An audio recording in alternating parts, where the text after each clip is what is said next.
Hello and welcome to the Luehmann Circus. Today I am with Jess and she's going to be doing most of the talking today because she's going to be talking about something that is not my lane. So I like to just give the mic when this is something that I have not experienced personally.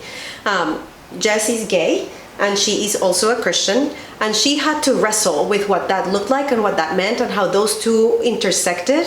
And I want her to tell us her story. So I'm going to let her tell the story.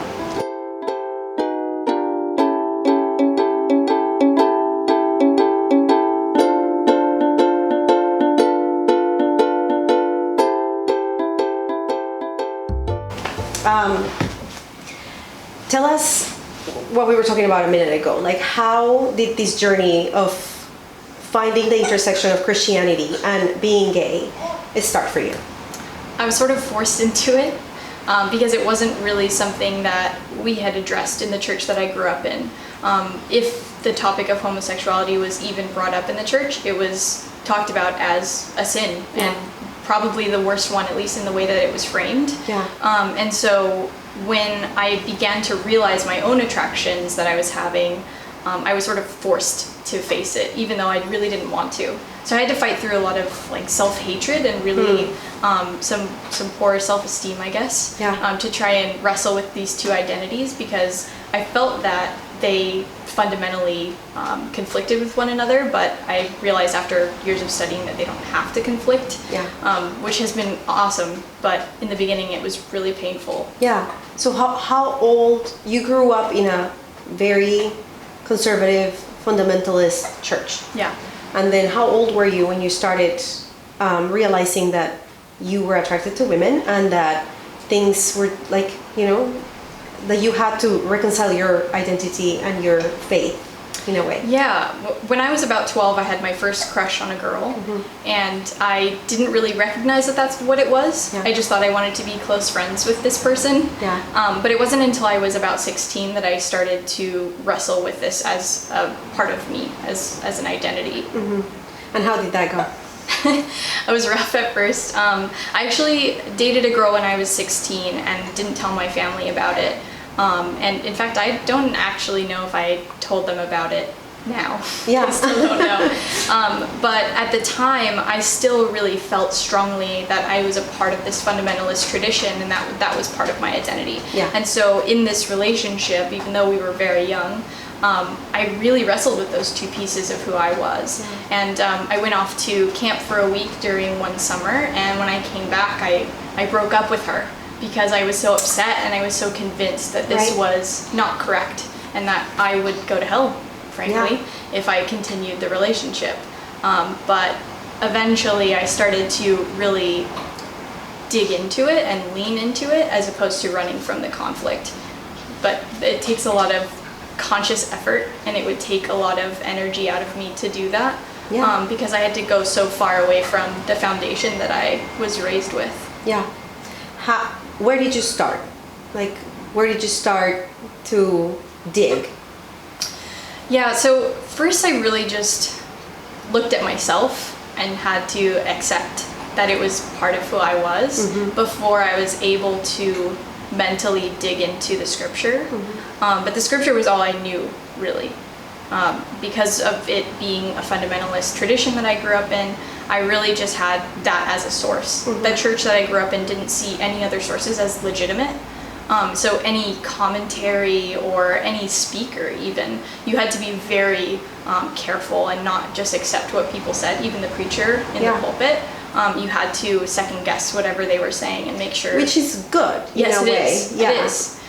The frame that they used wasn't always productive, but I really liked, and I still like, the academic approach to reading scripture. But sometimes the lens that they use is I guess filtered. Because it perpetuates this way of thinking that's exclusionary, and it lifts them up.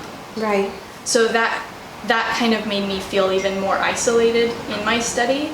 And even today, it's difficult to have those conversations within that tradition. Many people don't want to address the topic because they feel like it's done. They don't have to examine it anymore. There's a final word on these. I think that a lot of times people I think this is just how our psychology works, where we want to put things away in a box and be done with it and not continuously examine it, especially if it doesn't affect us directly. Right. And for many of them, it does not. So they don't Until have a to. son or a daughter or themselves, you know, a lot of them probably have these feelings that, but they've just shoved in. Yeah, you're right. Yeah, and I think many people who identify as heterosexual may have had some sort of attraction in their past to the same sex or someone who's gender nonconforming. Yeah. And there's nothing wrong with that. Right. But I think those people often put that down and they suppress it within themselves because they're not comfortable addressing it and really examining it because they grew up in that same thought process that says it's wrong. And if you are just told that this is not perhaps something that you should explore or try to figure out, is this part of who I am? But instead this is sin and the devil is whispering lies in your ears, then of course you just shove it and you just shut it down. And I had to ask, like, you know, I'm not gay, but I had to ask, am I? Like, I find women beautiful, and I have almost felt also like attraction to women, but I realized, like, I think I just, what is that? I just admire women, but I had to ask, and giving myself permission to ask for the first time in my 30s was wild, because I had never even given myself permission to say, hey, could I be? Because I do find them. We had this conversation with my husband, and how we realized that we had never even given ourselves permission to wonder about our sexuality. It was just a given that we were heterosexual, and that was that. Right. And that was over. And we realized, no, it's okay. Like, you know, and also being heterosexual, in my opinion, is not even that clear. Right. Because you could be in a heterosexual slide and still find some sort of attraction to people of the same sex or gender non-conforming, and realize, like, oh, this is not, and it doesn't even matter, but this is not that clear-cut binary as we've believed that it is. So yeah, you're right. It doesn't affect you either because nobody in your life is that way, or because you've just decided not to address it whatsoever. Yeah. Oh, and it's difficult too. I acknowledge that, especially people who really see themselves as students of the Bible. And many of the people that are in that church I grew up in do see themselves that way. Yeah. And so they are constantly examining some part of the scripture, and I really admire that. Yeah. But you only have so much brain power, right? Like, we have to take breaks. We can't be studying all the time. Yeah. Not all of us can really, you know, take that time to study all of these different topics, especially when it feels to them that it's closed and it's done. Right. It has been addressed. They have an answer. They don't have to talk about it anymore. Right. But the truth is, even though many of those people don't see it, some of the beliefs that they hold can eventually lead to violence against queer people. Absolutely. And trans people especially. And I think people don't realize that violence is not limited to physical violence. Yes. Because I addressed the violence to, you know, different groups in the margins, and people tell me, like, I've never hurt them, I've never physically. I'm like, your words, however, are incredibly violent. Your attitude, your actions, even though I may not hurt you physically, the fact that you stop talking to me is violence. So yeah. Yeah. Well, and some of the conversations that I've had since I've been studying this have been along those lines, where I've had to point out some of this harmful language, and people really don't want to hear it. And so it's a difficult topic to breach with people, but I really have to show people what it leads to, and also the type of damage that it causes psychologically and mentally for people. And so I've gone to some like seminars on homosexuality from the conservative side, because I really try to see them where they are and try to open that conversation with them, because I really see an opportunity in some of this transformation where people really see what I see in the scripture. And so I'll just go up to the speaker afterwards and say, hey, you know, can we sit down for a little bit and have this conversation? And I'll point out pieces of their speech that could be harmful. Yeah, and that's great. They don't like to hear it, so I bet. A lot of times it's very dismissive. Oh, I'm sure, but it's great that you're willing, even though you don't have to. You know, you absolutely don't have to, but it's great that you're willing, because you understand the amount of harm that other people are, you know, under from just these conversations and this language that can be just, I mean, people have killed themselves. This is not to be taken lightly. So that's great. You know, not everybody feels comfortable having those conversations. Not everybody wants to do it because you get dismissed and you Right. get called things and you get talked with pity, talked at like with pity, and that's hard. Yeah. So I'm sure that that hasn't been easy. Yeah, I hope that I'm making an impact of some kind because 40% of homeless youth report that they're part of the LGBTQ plus community. Right. And so that's really concerning to me. And obviously the rates of suicide are so much higher for people in that community as well. Right. And so I feel that this is kind of like the front line of that confrontation is in these conservative churches that are perpetuating this type of language. Absolutely. And even if that language doesn't directly lead to physical violence, it indirectly does.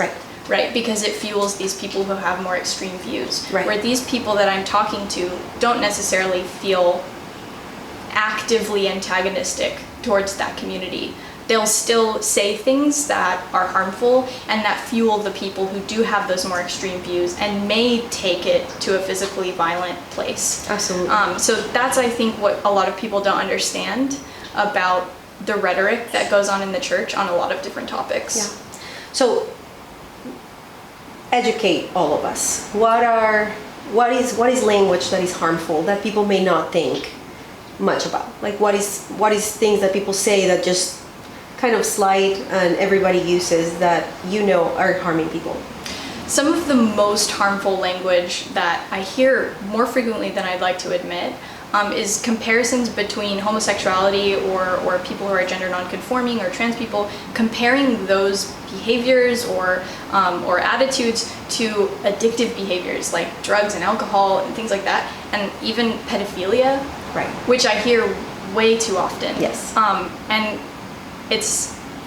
it hurts me personally. Of course. And it also is just so damaging because people walk away having those comparisons, and then it leads to people being beat up on the bus. Right. Or it leads to people, being mugged because they are holding hands with their partner. Right. And way worse crimes. Right. Trans women of color especially, I can't speak to that experience because obviously I don't hold that identity, but trans women of color are so much more at risk than anyone else in the LGBTQ community, and I so feel for that pain. And I want to speak so that, because I'm in a place of privilege, right? I'm female presenting, Right. and I'm white, and so I have these privileges, and so I feel like it's my responsibility to speak out for people who are more marginalized than I am. Absolutely. Because I almost feel like I'm not super marginalized. I'm not put in this place where I'm not usually approached with anger, I guess I should say. And you live in California too, which that doesn't mean anything for many things. Yeah. But it's different still. Yeah. There is a lot of people with more liberal views, and that helps, I'm sure. But I agree with you. I'm not in the LGBTQ community at all, but I feel the same way. I just want to speak up about it and give my platform, whatever my platform looks like in any time of my life, so that these voices can be heard, because people are being harmed by these. Yeah. And unfortunately, Christianity is harmful right now. Yeah. Conservative Christianity, I should say. I call it colonized Christianity. But colonized Christianity harms people that are not heterosexual, whatever they are.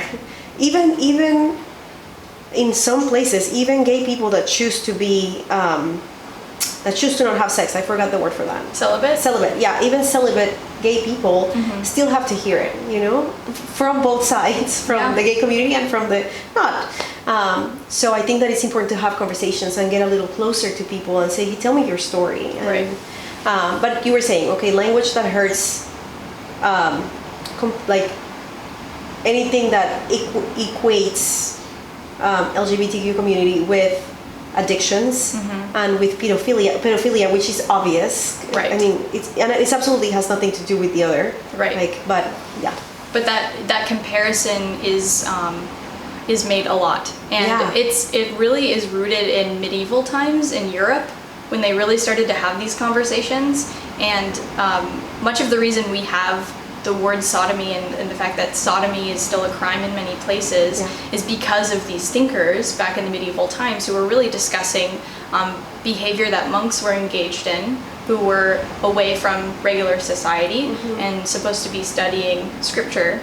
And they were engaged in some of these sexual activities. And so it has really come down very cleanly and really pervaded in this society, which I find really interesting because in so many ways we've come away from those roots. Right. But this is one of those things that has really stayed in the culture, and that's what I'm trying to sort of unravel and unpack for people and show them that they can have some of these other lines of thinking. They can study these topics in different ways without having this framework above them that seems to just still be ruling the conversation. Right. How should people start studying this if they want to be, because I don't mind people disagreeing with me. I don't mind people landing elsewhere in scripture or anywhere, I don't mind it. What I don't like is when people disagree without having done the work. Right. When people just dismiss me because they believe that they have a final, like this is final on this topic, but they haven't done the work themselves. Now I realize and recognize that some people don't have the time or the tools or, and this is my career, like I do this for a living, I study. But where can people start studying this? What are things that they have to look at? Obviously the scriptures in Leviticus, the scriptures in Romans, the scriptures in Corinthians. I know that those are like people just mention them. Yeah. But how can they start? How would you, if you're having a conversation with a friend, family member, or even one of these pastors or speakers, how do you invite them to start? Where should they start? Yeah. I think one of the easiest books to begin that examination is by Dr. James Brownson. And it really unpacks our thinking around all of the scriptures that even reference the idea of homosexuality and really unpacks it, but he doesn't actually make an argument. So that's actually helpful for people, especially who are coming from the more fundamentalist side of things, to examine it in a new way, but maybe not feel as attacked as some of these other sources might make them feel. Right. Because he doesn't make a clear distinction. He just examines lays it. out, Sorry. He just lays out the facts. Right. So he just says, okay, let's look at it in a different way. I'm not trying to convince you of one way or the other. I'm trying to rebrand the conversation and really start from a new place and examine the words and where they came from and why they're translated the way that they are. And so it just begins to unpack some of the thinking that fundamentalist people tend to grow up on. And it's really, really difficult to unpack, but starting there is the best, and then you can sort of expand. There's a lot of different speakers. There's the Reformation Project, with which Matthew Vine started, and they work within churches, similar to what I'm doing actually, to work within churches and try to help them understand the LGBT community in a different way, and try to create more affirming churches than there are now. Yeah, that's great. I actually will try to put resources and things for people, but what do you think that this is a conversation that we'll keep having, or do you see these, we had the conversation about divorce, and this is different, but we had the conversation about divorce for so long, where women weren't allowed to get a divorce, women weren't allowed to do all these things, and now Christians divorce, and it's fine. Right. Do you see that happening for this conversation too? I mean, it's clearly moved forward. There has been some progress. But do you see it? Sometimes I grow weary, and sometimes I have hope, and sometimes I'm like, we're never going to make progress. I definitely see that it's a possibility, and I do see growth. And sometimes I plant the seed, and sometimes I'm watering a plant. So it's difficult to say how quickly that change will happen, but I just go back to the affirming churches and some of my friends who hold similar identities to mine for some of that hope when I'm feeling weary, like you're talking about, because I know that feeling very well. And it's hard to keep putting yourself in the middle of these conflicts, but that's where we make progress. We don't make progress by holding hateful signs at a parade, and we don't make progress by fighting each other. We make progress by having conversations like this one, by sharing stories. How can people that are not I mean, people like me. I'm not in the community, but I am definitely affirming, and I definitely want to fight alongside for your rights, and within the church and outside the church, but especially within the church, because I know how much the church is harming and leading these conversations. So how should we help? What is helpful and what is not helpful? Because I'm sure that some well-meaning people, I'm sure I've done it, end up doing some harm instead of being helpful. Sure.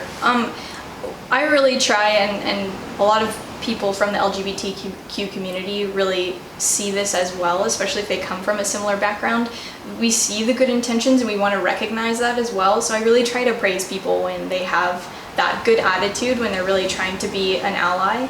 But I think what really helps is to have those conversations with other people who are also heterosexual, because you hold a privilege that I don't. Right. And so having that privilege will allow you to have different conversations than I can have from where I am and the way that I present myself. Right. And so those conversations are really where the change happens. Like I said, not in a protest, not in some of these larger conversations, which are still important, but in my opinion, I think they're less impactful. Yeah. Because we talked earlier, before we started filming, about this response that people have, Right. where if you feel that someone is attacking your identity, that you double down on your arguments and you're not willing to listen anymore, or you're unable to listen.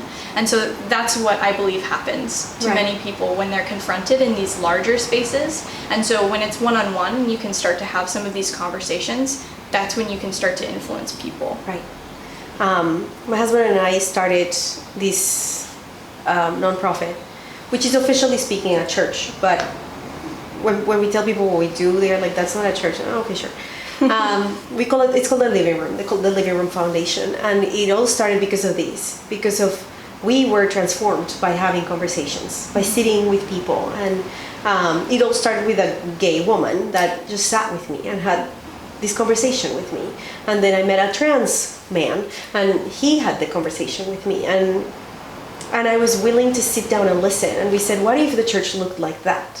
You know, what if we not just talking about sexual identity, but if we talked about everything like that, if we allowed for people to just get closer. Oh, and then I met a Muslim woman, and who happens to be in Colombia, but she's American, and I met her at the airport. Long story, but I met her and started having conversations about her faith, and I realized that this proximity dissipated any inch of hatred that I had harbored in my heart that was given to me. You know, all hatred is passed down to you.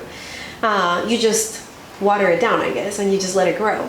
But all of this hatred that had been passed down to me by society and by whatever, proximity would dissipate it, because then I would see the human behind, and I'd realize, oh, I've held these beliefs that are not true. And you know, the Muslim faith is beautiful and it's incredible, and she's taught me so much. And then gay people have a real faith, and I can't deny that. And that was the first thing I realized. Like, I can't deny that you love God as much as I do. I can't deny that you love God as much as the next pastor, even though you're gay. Like, one thing doesn't affect the next. And it's this proximity that has changed everything. So that's what we do. We have a conversation with people all the time, and we foster these conversations everywhere. And to us, that should be more the church, the look of the church, and not this one person telling me what to believe, but these conversations that are happening continually. And we're being challenged in our faith and growing and evolving. And so that's what we do. That's why I don't go to church, because I think I am all the time. I think this is church, when we're having community and having conversations that matter. Yeah. It's just that it gets blurry now with social media and with all of these different things. But yeah, I think that you're right. Inviting people into those conversations, and the fact that I am heterosexual helps them put their guard down. Exactly. Because I'm not trying to defend my identity. I'm just letting them know what I found out. So what do we do that is not helpful? I think sometimes people can project onto people in the LGBTQ community and assume things about our experiences. And they're very well-meaning. But sometimes if you hear one story of one person's experience, just like, oh yeah, I read about that, or I talked to someone, or something like that. And it's really just important for these people to tell you their own stories, because they all differ and they can each teach you something new. And so if people project and sort of dominate the conversation, that can be harmful. Right. And it can make that person feel less validated. Right. Is there something that you want to share first? I think just a couple of book recommendations that I would really highly recommend, not just about conversations around the LGBTQ community specifically, but about the patriarchy and how that serves this conversation as well. There's a book called When God Was a Woman. Have you heard of it? No. It was written in the 70s. But didn't get a lot of attention because it really challenged the patriarchy. But it really talks about some of these other religions that existed before Christianity really became the dominant culture, and how matriarchy was a much larger part of different cultures, especially indigenous cultures. Right. And so it really examines that and really shows how Christianity took over in a different way. That's great. I'll look it up for sure. Yeah. And then Karen Armstrong, I'm sure you've heard of her. Almost anything written by her is fantastic. Yeah. The History of God especially is really good. She examines fundamentalism within Islam, Judaism, and Christianity, and really talks about that as a reaction to what else was going on in the culture. And so they kind of arose at similar times, which I found really interesting. The fundamentalism came from something that people felt like they needed to protect. More about this identity, right? If they feel like their identity is being attacked, then you see things like this. Right. So I'll link all of these things for people and they'll read all of that. But thank you so much. Thank you for sharing, and thank you for opening the conversation. And then can people find you if they have more questions? Because the right person to ask questions to would be you. Sure. So can people find you? Where can they find you if they have questions, if they want to dig deeper, if they want to hire you? Because churches should be hiring people in the community to be able, in the LGBTQ community, to be able to be affirming, truly. Because if your staff says that they are affirming, but there is no members of the LGBTQ community in the staff that are actually making decisions, that have decision-making power, then you're not really all that affirming, and you still have, and perhaps you don't have anybody, and that's fine, but perhaps they could hire you to come and have a conversation, and, so where can they find you? Yeah, you can find me on Instagram at Jessamoose, JESSAMOOSE. Yeah, I'll link it also. I'll put a little so you can see it. Perfect. That's the best way to find me. Yeah, that's great. Well, thank you so much. Thank you. We'll continue to have these conversations. We'll continue to talk about these topics. And if this is something that you've been wrestling with, because those are most of the emails and messages and people that I talk to say, this is something that I'm wrestling with. I want to be affirming, but I just can't let go of what I've been told and what I've been taught. I encourage you to start at the books that Jess kind of gave us, and then if you have any more questions, to just ask her questions. But I will be clear about that. Pay her for her time and for her help. That is important. And so if you have any more questions, go ahead and ask her. I'm also available to answer any questions that I can answer. And